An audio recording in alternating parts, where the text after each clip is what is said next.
Pakistan versus England Multan test जो second test match है उसकी सेकंड इनिंग्स में इंग्लैंड की जो जितनी भी विकेट्स थी उनमें ठीक है काफ़ी ज़्यादा विकेट्स इंपॉर्टेंट थी। जो रूट, पोप, ब्रुक, जो अपना डकेट, ये सारी भी थी, लेकिन बेन स्टोक्स की विकेट भी बहुत ज़्यादा इंपॉर्टेंट थी। आपको पता है कि बेन स्टोक्स इस पूरे टेस्ट मैच में Ben Stokes is the only batsman कि जिसने अगर मैं गलत नहीं हूँ तो 100+ के स्ट्राइक रेट से बैटिंग की है, 30+ स्कोर करके, अगर मैं गलत नहीं हूँ तो एग्जैक्टली बेन स्टोक्स ने 37 रन्स किए हैं 36 बॉल्स के ऊपर 102 के स्ट्राइक रेट के साथ। कोई भी ऐसा बैट्समैन नहीं है जिसने 30 क्रॉस किया हो इस पूरे टेस्ट मैच में और उसने 100 के स्ट्राइक रेट से बैटिंग की हो, एक भी नहीं है। बेन स्टोक्स इतना डेंजरस कस्टमर है और उसकी विकेट भी इंपॉर्टेंट थी और बड़ा हिलेरियस वे में वो आउट हुआ। बेन स्टोक्स को आउट किया जनाब नोमान भाई ने एक जिसे कहते हैं फ्लाइटेड डिलीवरी देकर। अब जारी बात है Ben Stokes left handed batsman है, एग्रेसिव बैट्समैन है, नोमान भाई लेफ्ट आर्म ऑर्थोडॉक्स हैं। तो बेन स्टोक्स को ये लगा कि यार अगर फ्लाइटेड थोड़ी डिलीवरी होती है तो मैं उसको आगे निकल कर अगर लेग साइड पर खेलूँ तो मैं बड़े आराम से छक्का चौका हासिल कर लूँगा। ऑब्वियसली बेन स्टोक्स का यही फ्रेम ऑफ माइंड था। अब जब बेन स्टोक्स ने ना बॉल को हवा में आता हुआ देखा ना तो ही थॉट कि यार फ्लाइट तो है, लेट्स कवर इट। मैं डाउन द ट्रैक जाता हूँ, मैं पिच ऑफ द बॉल तक पहुँचता हूँ और मैंने सिर्फ बल्ले के साथ गेंद को कनेक्ट करनी है। फील्डर तो ज़्यादा डीप में है कोई नहीं, बस मैंने एक एरियल शॉट मारना है और मुझे चौका छक्का मिल जाएगा। अब बेन स्टोक्स का आइडिया तो ठीक था, एग्जीक्यूशन में वो मार खा गया। एग्जीक्यूशन में मार उसने इस वजह से खाई कि नोमान भाई, अब साजिद है ना, साजिद बेसिकली क्या करता है कि वो बॉल को देता है फ्लाइट ठीक ठाक किस्म की और वो राइट हैंडर्स को पकड़ता है उनकी आउटसाइड दी ऑफ स्टंप से। ठीक है, नोमान भाई उस लेवल की फ्लाइट नहीं देते। नोमान भाई बेसिकली बॉल को ना एरियल जब करते हैं ना तो वो अपनी फ्लाइट में डिसीव करते हैं बैटर्स को। और बेन स्टोक्स की जो विकेट है वो प्राइम जिसे कहते हैं ना, आई विटनेस कह लो, जिसे कहते हैं पक्का ठक्का सबूत है। बेन स्टोक्स बाहर निकलता है, फ्लाइट है गेंद में, लेकिन उस फ्लाइट से ही डिसीव किया नोमान भाई ने।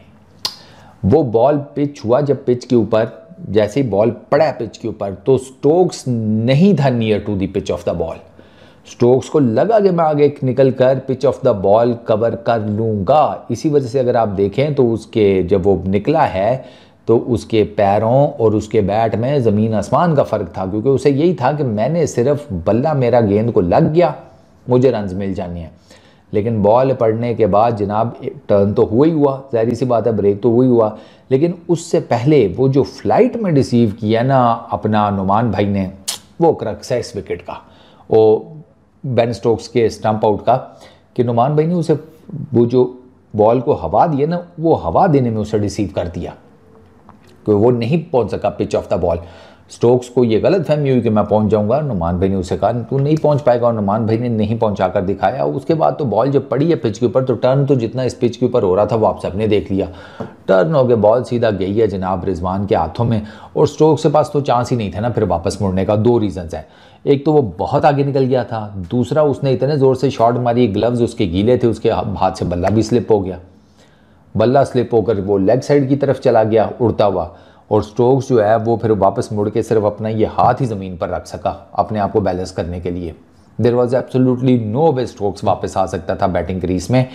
अगर उसके पास इवन बैट उसके हाथ में होता भी तो उसके लिए कोई चांस नहीं था, क्योंकि अगर आप साइडवेज देखें he was too far ahead, मतलब वो इतना आगे निकल गया था कि जैसे ना वो वीज़ा लगवा कर गया है। हाँ सीरियसली, वो बैटिंग क्रीज से वीज़ा लगवा कर इतना आगे निकल गया था, तो उसके लिए वापस मुड़ने का तो चक्कर ही कोई नहीं था, बल्ला हाथ में होता ना होता।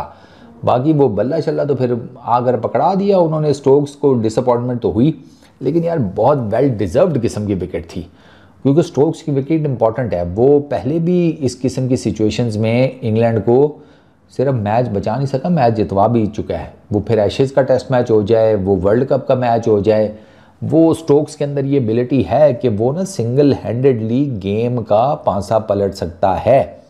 पाकिस्तान ने ये मैच जीता है 150 प्लस रन से, अगर मैं गलत नहीं हूँ तो इसमें, हाँ 152 रन से।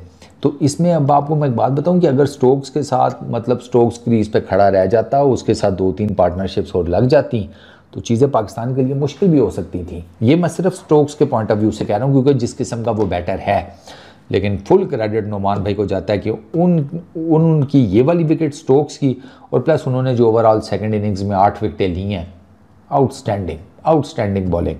बाकी अब्दुल्ला शफीक भी उनको कह रहा होगा नुमान भाई क्या बात है आपकी। वो अलहदा बात है कि अब्दुल्ला शफीक इसी शॉट के ऊपर मरते मरते बचा, क्योंकि उस बेचारे का रिएक्शन आप देखें ना, उसको वाकई लगा था कि ये बल्ला मेरे सर पर आकर फूटेगा, या मुझे कहीं लग गया तो मेरी तो इंजरी होनी है, परफॉर्मेंस मेरी है कोई नहीं, मुझे इंजरी के नाम पर पहले बाहर करेंगे टेस्ट मैच से, और उसके बाद मेरा पता भी नहीं चलना, और मैं लैंड कर रहा हूँ सियालकोट में कहीं क्रिकेट खेल रहा हूँ डोमेस्टिक। तो अब्दुल्ला शफीक को भी ना थोड़ा सा ये डर शर तो अपनी जगह ठीक है, लेकिन यार कोई परफॉर्मेंस दे भाई, क्या हो गया। एक सेंचुरी करता है उसके बाद बिल्कुल लेट जाता है।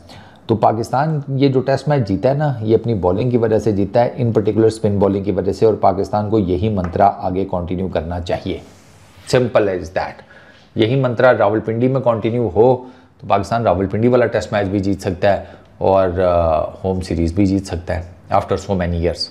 लेट्स देखते हैं क्या होता है। इस वीडियो में इतनी, अपना बहुत ख्याल रखना, नेक्स्ट वीडियो में मुलाकात होगी। Peace out.